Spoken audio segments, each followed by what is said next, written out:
Good morning, student. Today we will read the chapter A Letter to God. This chapter is written by Z.L. Fuentes, 1928-2012.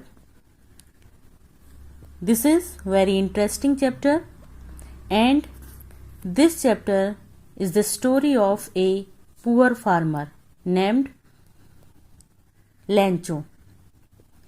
He has great faith in God, and he faces more difficulties after hailstorms. In this condition, he writes a letter to God and asking to send some money, and he received more than half money in envelope, but he writes a letter again to God and asking to send money, but didn't send by mail because he thought that the post office employees was bunch of crooks. So let's see about the author. Z.L. Fuentes, one of the famous modern writers, has written for the young as well as the old. He is a simple short story writer and humorist. He is a genre writer who has written on simple themes. A Letter to God is his simple story which is full of humors. Z.L. Fuentes जो हैं वो एक आधुनिक प्रसिद्ध writer थे. उन्होंने लिखा for young. उन्होंने जितना यंग लोगों के लिए लिखा उतना ही वृद्ध लोगों के लिए भी लिखा. वह एक सिंपल कहानीकार थे और उन्होंने सिंपल थीम पर ही रचनाएं लिखी हैं. A letter to God, his simple story was full of humour. About the lesson.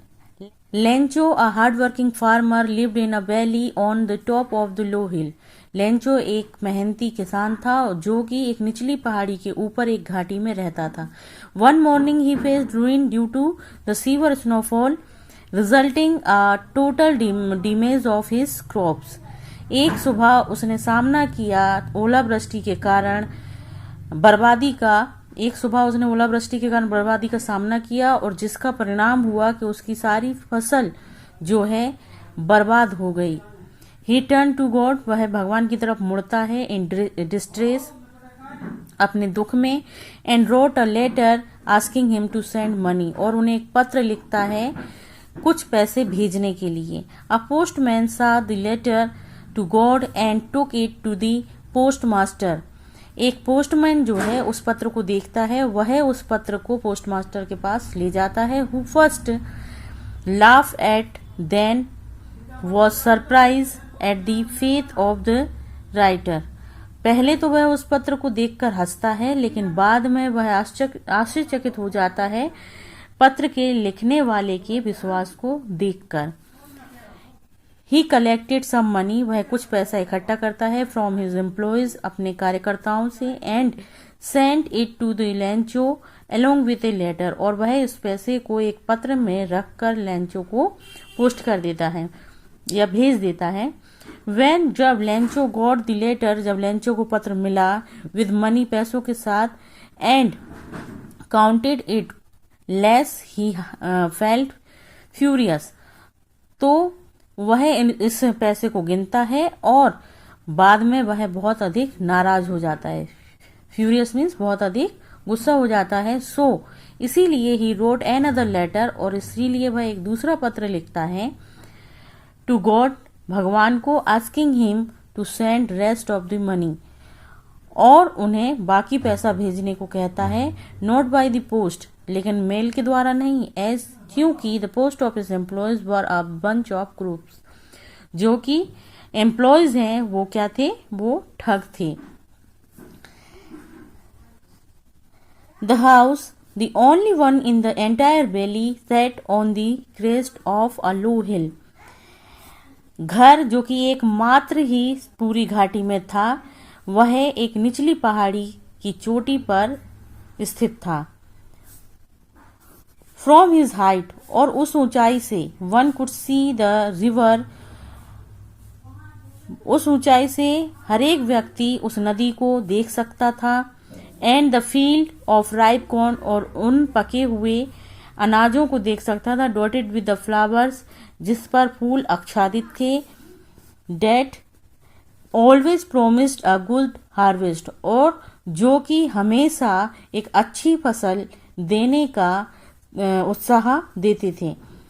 The only thing, केवल एक चीज, द अर्थ नीडिड, धरती को आवश्यकता थी, केवल एक ही चीज की धरती को आवश्यकता थी, वॉज ए डाउनपोर और एटलीस्ट अ शावर, एक धीमी वर्षा की या थोड़ी बौछार की।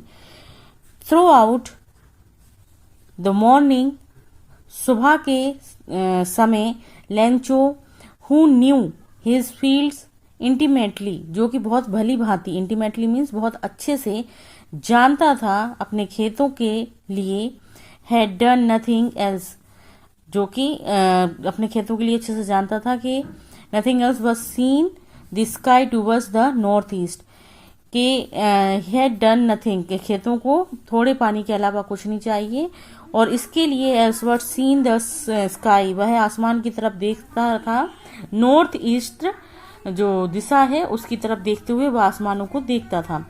Now we are really going to get some water woman, और अब उसने कहा कि हम निश्चित ही अब जो है we are really going to, कुछ पानी हमें मिलेगा। महिला, the woman who was preparing supper replied yes God's willing, जो महिला जो कि खाना बना रही थी उसने उत्तर दिया हाँ, अगर भगवान चाहेगा तो। The older boys were working in the field, बड़े लड़के खेत में काम कर रहे थे। while the smaller ones were playing near the house, जबकि छोटे लड़के घर के पास खेल रहे थे। until the woman called to them all, तभी उस महिला ने सभी को बुलाया, come for dinner, भोजन के लिए आ जाओ।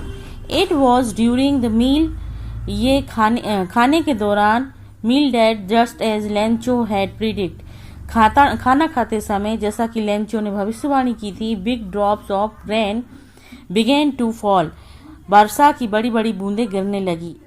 North east huge mountains of clouds could be seen approaching, जो नॉर्थ ईस्ट से आ जाने वाले बड़े बड़े बादल देखे जा सकते थे। The air was fresh and sweet, हवा जो है बहुत ताजी और महकती हुई हो गई। The man went out for no other reason than to have the pleasure of feeling the rain on his body.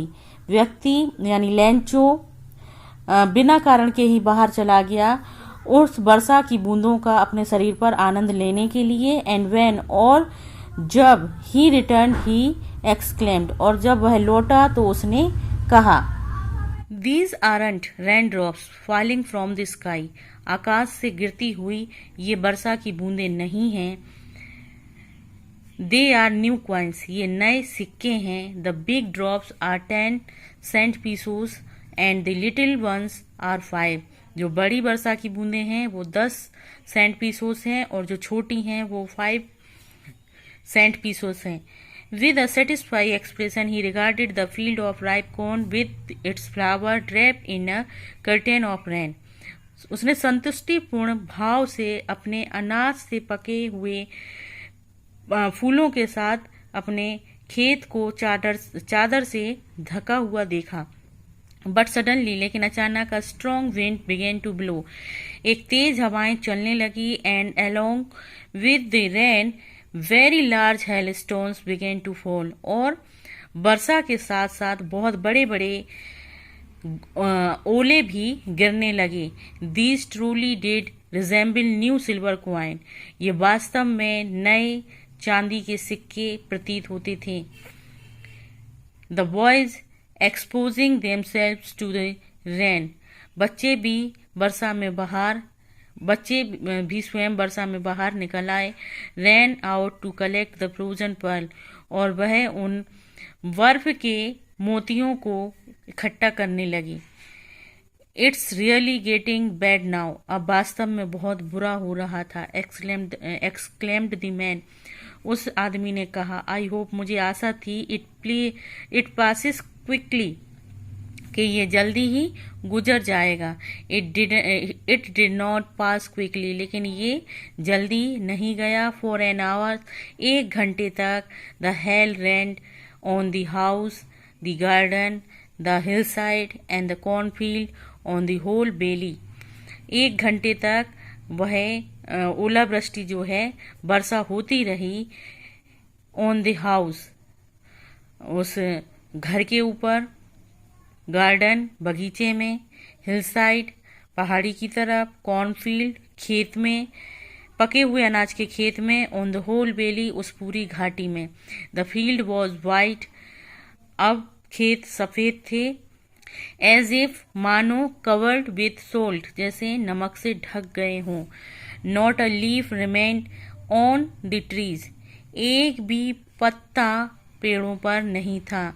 The corn was totally destroyed, जो फसल थी वो पूरी तरह से नष्ट हो गई थी। The flowers were gone from the plants, फूल पौधों पर से गिर गए थे। Lencho soul was filled with sadness, Lencho का जो मन था वो दुख से भर गया। When the storm had passed, जब तूफान गुजर गया। He stood in the middle of the field, वह खेतों के बीच में खड़ा हुआ था। And said to his son, और उसने अपने बच्चों से कहा। अ plague of locusts would have left more than this, एक टिड्डियों का दल भी इससे अधिक छोड़ जाता।